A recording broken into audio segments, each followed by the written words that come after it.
Adentre um mundo onde túmulos reais se abrem depois de séculos e revelam segredos surpreendentes. Corpos incorruptos, relíquias sagradas e até testamentos gravados em sarcófagos de mármore. Vamos acompanhar as exumações que trouxeram à tona os restos de reis e rainhas de Canuto IV, cujo corpo inteiro foi canonizado, a opopeadores imperiais cujas tumbas foram reabertas durante reformas catedralícias, e descobrir o que cada descoberta nos ensina sobre poder, fé e mistério. E fique até o final, pois vou mostrar o objeto mais macabro já encontrado em uma tumba real, um segredo que ninguém esperava. Antes de começar, estamos rumo à meta de 1 milhão de inscritos. Parece muito, mas com a sua ajuda chegaremos lá. Se inscreva agora, deixe o like e faça parte dessa história. Número 1. Canuto IV da Dinamarca, 1042-1086. Canuto IV da Dinamarca, conhecido como Canuto IV, o Magnífico, foi um influente monarca dinamarquês que reinou de 1080 a 1086. Ele é lembrado por sua firmeza no governo e pelas conquistas militares durante seu curto reinado. Canuto IV buscou centralizar o poder real e expandir as fronteiras do reino dinamarquês. Sua autoridade era tal que ele enfrentou e suprimiu rebeliões internas e desafios ao trono com determinação. Contudo, essa mesma firmeza e centralização do poder também geraram descontentamento e resistência, levando à sua trágica morte em 1186. Canuto IV foi assassinado por rebeldes liderados por seu próprio irmão, Olavo I da Dinamarca, durante um episódio na igreja de São Albano, em Odense. Sua morte foi o desfecho de disputas políticas e intrigas na corte real dinamarquesa. Apesar de seu reinado ter sido marcado por conflitos internos e sua morte prematura, Canuto IV é lembrado como um dos monarcas mais significativos da Dinamarca medieval, cujas ações moldaram o curso da história do país e influenciaram o desenvolvimento do governo e da sociedade dinamarquesa. Os restos mortais de Canuto IV da Dinamarca foram encontrados em 1101 na Catedral de São Canuto, em Odense, Dinamarca. Após sua morte em 1086, Canuto IV foi inicialmente enterrado na igreja de São Albano, onde foi assassinado. Posteriormente, em 1101, os restos mortais de Canuto IV foram transladados para a Catedral de São Canuto, onde foram encontrados em um estado incorrupto, o que foi considerado um sinal de santidade. A descoberta dos restos mortais de Canuto IV na catedral fortaleceu sua reputação de santidade e resultou em sua canonização pela Igreja Católica em 1101. Canuto IV foi oficialmente reconhecido como santo, sendo venerado como São Canuto IV da Dinamarca. Seus restos mortais continuam sendo objeto de devoção e peregrinação na Catedral de São Canuto em Odense. A Catedral de São Canuto é um local de importância histórica e religiosa na Dinamarca, e os restos mortais de São Canuto IV são venerados no local como relíquias sagradas. A presença dos restos mortais de São Canuto IV na catedral torna o local um destino de peregrinação para fiéis e turistas interessados na história e na religião dinamarquesas. Número 2. Frederico II, Sacro Império Romano, Germânico, 1194-1250. Frederico II Hohenstaufen foi um imperador do Sacro Império Romano Germânico que reinou de 1820 a 1250. Ele foi uma figura muito importante na história europeia, sendo conhecido por suas habilidades como governante, suas contribuições para a cultura e a ciência, e por suas políticas que muitas vezes desafiavam a autoridade papal. Frederico II era conhecido por ser um líder culto, poliglota e interessado em assuntos científicos, o que o distinguia de muitos outros monarcas da época. Ele também foi um dos primeiros governantes europeus a promulgar leis de proteção animal. Frederico II, do Sacro Império Romano Germânico, morreu em 1250, aos 56 anos de idade, em Castel Fiorentino, na Sicília. Sua morte foi atribuída a causas naturais, provavelmente relacionadas a uma doença. Os restos de Frederico II foram descobertos em 1781, quando o túmulo foi aberto por acaso em Palermo, na Sicília, durante obras de restauração na Catedral de Palermo. O túmulo continha seu esqueleto em um estado de preservação notável. Havia uma inscrição que identificava o corpo como sendo de Frederico II, embora a autenticidade dessa identificação tenha sido questionada ao longo dos anos. Os restos de Frederico II foram posteriormente transferidos para um sarcófago de mármore na Catedral de Palermo, onde ainda podem ser vistos hoje. A descoberta e a identificação de seus restos mortais foram importantes não apenas do ponto de vista histórico, mas também arqueológico, fornecendo insights sobre a vida e a saúde do famoso imperador medieval. Número 3. Jaime I de Aragão, 1208-1276. Ele foi um dos mais importantes reis da Idade Média na Península Ibérica. Jaime I é conhecido por suas conquistas militares, pela expansão do Reino de Aragão e por sua política de convivência com muçulmanos e judeus em seu reino. Durante seu reinado, Jaime I conquistou grandes territórios, incluindo o Reino de Valência, o Reino de Maiorca e o Reino de Ibiza. Ele também desempenhou um papel fundamental na cristianização e na unificação dos territórios da Península Ibérica. Além de suas conquistas militares, Jaime I é lembrado por sua legislação inovadora, como as chamadas Leis de Tortosa, que visavam regular a convivência entre cristãos, muçulmanos e judeus em seu reino. Ele é considerado um dos monarcas mais importantes da história da Espanha, deixando um legado duradouro tanto em termos de expansão territorial quanto de políticas de tolerância religiosa. Os restos mortais de Jaime I de Aragão foram identificados em 1856, durante escavações na Catedral de Tarragona, na Espanha. Seus restos estavam em um estado de conservação notável e havia inscrições e objetos no local que ajudaram a identificá-los como sendo os restos do rei Jaime I. Após a descoberta, os restos mortais de Jaime I foram transferidos para um mausoléu especial na Catedral de Tarragona, onde foram sepultados com honras reais. A descoberta e identificação dos restos mortais de Jaime I foram importantes tanto historicamente quanto culturalmente, permitindo uma melhor compreensão da vida e da morte deste importante monarca da história espanhola. Número 4. Pedro III de Aragão, 1239-1885. Ele foi um membro da Casa de Barcelona e é considerado um dos monarcas mais importantes da Idade Média na Península Ibérica. Pedro III de Aragão é conhecido por suas conquistas militares e expansão territorial, bem como por suas habilidades como governante. Durante seu reinado, ele conseguiu conquistar o Reino de Valência e o Reino de Maiorca, expandindo assim os domínios da Coroa de Aragão. Além de suas conquistas militares, Pedro III também promoveu a cultura e as artes, sendo um patrono das letras e das ciências. Ele foi casado com Constança de Hohenstaufen, filha do imperador Frederico II do Sacro Império Romano Germânico. Ele é lembrado como um rei poderoso e influente, cujo reinado foi marcado por conquistas territoriais significativas e pelo fortalecimento do Reino de Aragão como uma potência na Península Ibérica.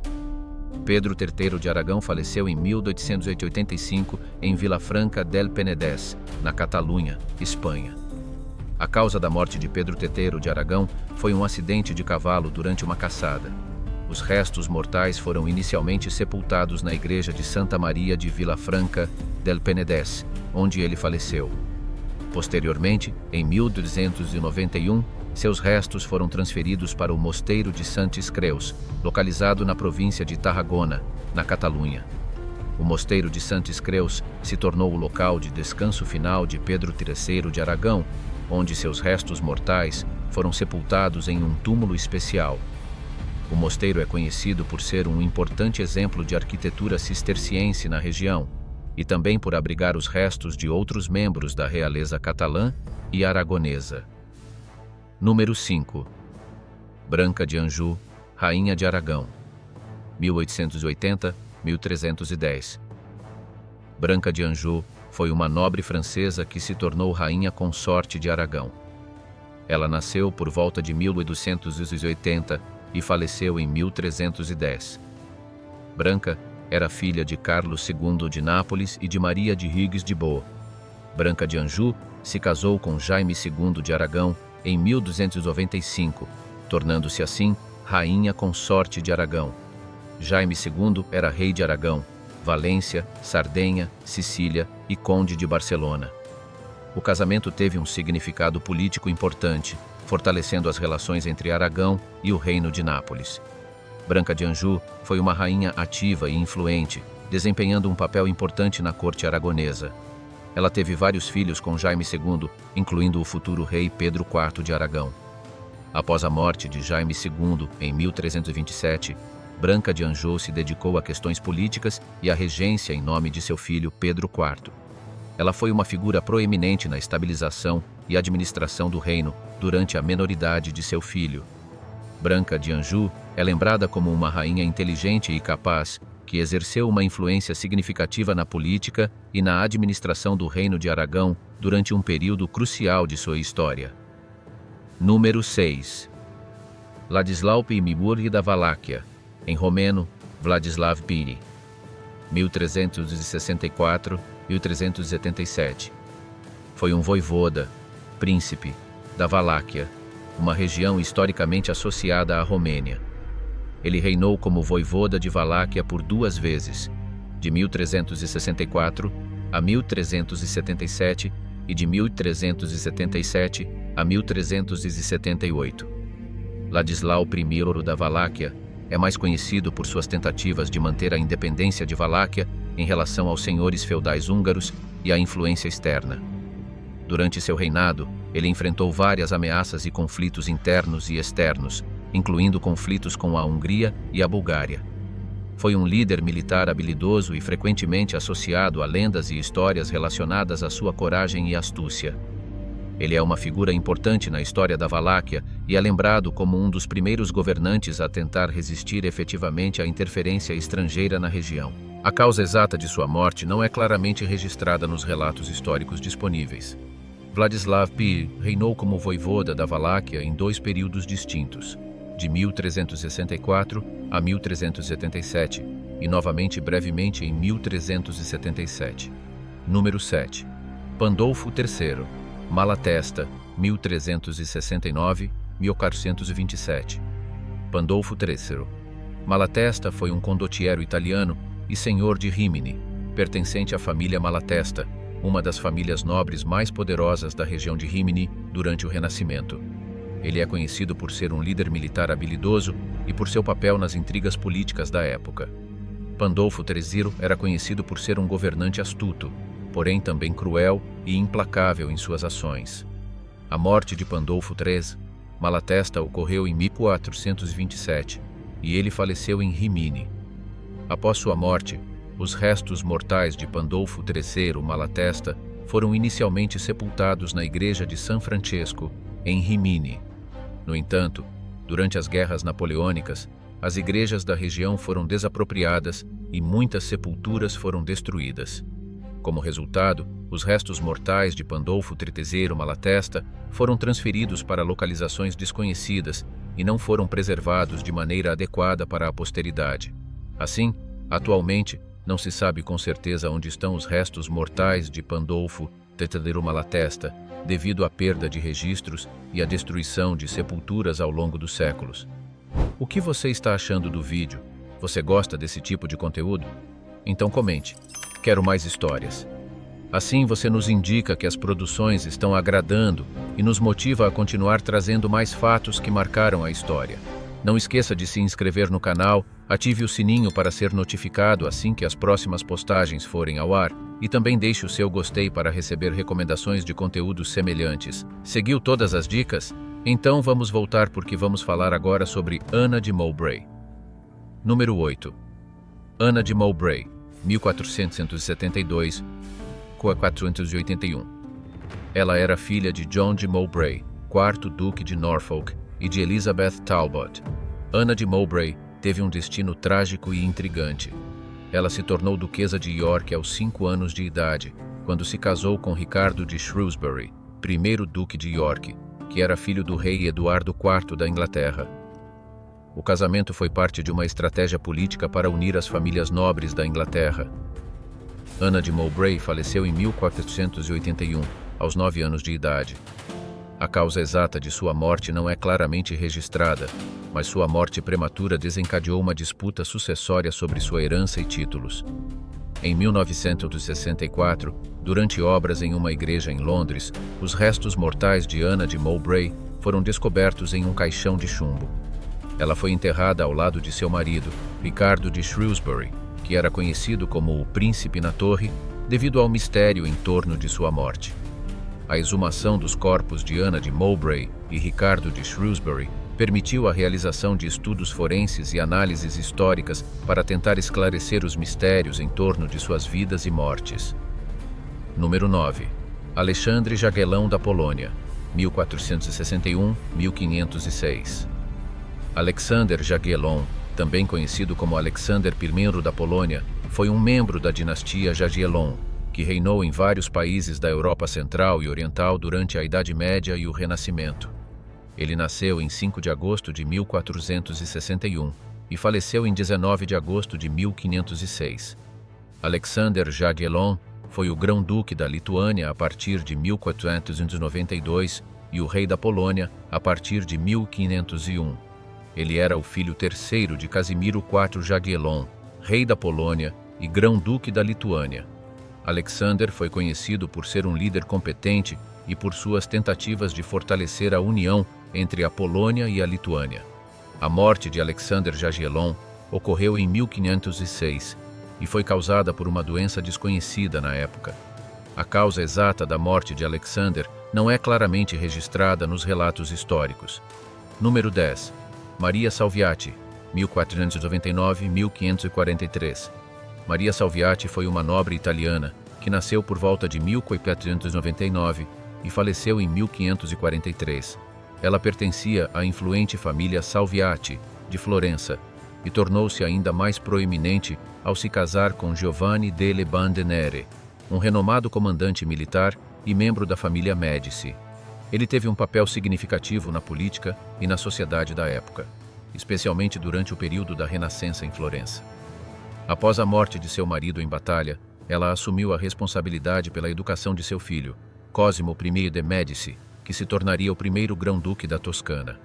Quanto à sua morte e os restos mortais de Maria Salviati, não há informações disponíveis sobre circunstâncias específicas ou detalhes sobre como ela faleceu. Número 11. Bárbara Radziwiłł da Polônia, 1520-551. Foi uma nobre lituana que se tornou rainha consorte da Polônia. Ela nasceu por volta de 1520 e faleceu em 1551. Bárbara é conhecida por seu casamento com o rei Sigismundo II Augusto da Polônia em 1547. Bárbara Radziwiłł era filha de Jerzy Radziwiłł, um rico magnata da Lituânia. Seu casamento com Sigismundo II Augusto foi controverso, pois ela era considerada uma plebeia e seu casamento com o rei causou descontentamento entre a nobreza polonesa. A morte de Bárbara Radziwiłł, aos 31 anos de idade, ocorreu em 1551. A causa exata de sua morte não é claramente registrada nos registros históricos disponíveis. Número 12. Henrique Grey, Duque de Suffolk, 1517-1554. Henrique Grey, Duque de Suffolk, foi um nobre inglês que viveu durante o século XVI. Ele nasceu por volta de 1517 e faleceu em 1554. Henrique Grey pertencia à poderosa família Grey, uma das mais proeminentes da nobreza inglesa na época. Era filho de Thomas Grey, segundo Marquês de Dorset, e de sua esposa, Margaret Wotton. Ele foi o irmão mais novo de Lady Jane Grey, que brevemente reinou como rainha da Inglaterra por 9 dias em 1553. Após a morte de Eduardo VI, Henrique Grey tentou promover a reivindicação de sua irmã ao trono inglês, o que resultou na curta e conturbada reinado de Lady Jane Grey. No entanto, a tentativa falhou, e Henrique Grey foi preso e posteriormente executado em 1554 por traição. O duque desempenhou um papel significativo durante um período turbulento da história da Inglaterra, especialmente durante a sucessão de Eduardo VI e a disputa pelo trono que se seguiu à morte do jovem rei. Número 13. Estevão Báthory da Polônia, 1533-1586. Estevão Báthory, também conhecido como Estevão Báthory da Polônia, foi um nobre húngaro que se tornou príncipe da Transilvânia e posteriormente rei da Polônia. Ele nasceu em 1533 e faleceu em 1586. Estevão Báthory foi eleito príncipe da Transilvânia em 1571, durante um período de instabilidade política na região. Mais tarde, em 1576, ele foi eleito rei da Polônia, tornando-se o primeiro monarca da Polônia não pertencente à dinastia Jagiellon. A morte de Estevão Báthory ocorreu em 1586 e foi causada por uma doença grave, provavelmente gota ou envenenamento por mercúrio, que ele tomava como tratamento para suas dores. Ele faleceu em seu castelo em Hrodna, na atual Bielorrússia. Número 14. Henrique IV da França, 1553-1610. Foi um dos monarcas mais destacados da dinastia Bourbon, que viria a se tornar uma das casas reais mais importantes da Europa. Henrique IV é lembrado por suas políticas de conciliação religiosa e de fortalecimento do poder real durante um período de intensos conflitos religiosos na França, especialmente durante as guerras de religião entre católicos e protestantes. Ele é mais conhecido por ter emitido o Edito de Nantes em 1598, que concedeu liberdade religiosa aos protestantes e buscou encerrar os conflitos internos. Além disso, Henrique IV promoveu reformas econômicas e sociais que visavam melhorar o bem-estar de seus súditos. Ele também foi um rei popular entre o povo francês devido à sua abordagem pragmática e seu carisma pessoal. A morte de Henrique IV ocorreu de forma trágica em 1610, quando ele foi assassinado por François Ravaillac, um fanático religioso. A morte de Henrique IV foi um golpe devastador para a França, interrompendo um reinado que havia trazido estabilidade e prosperidade para o país. Número 15. Carlos XI da Suécia, 1655-1697. Carlos XI foi o filho de Carlos Quemens Gustavo da Suécia e da rainha Edviges Leonor da Holstein-Gottorp.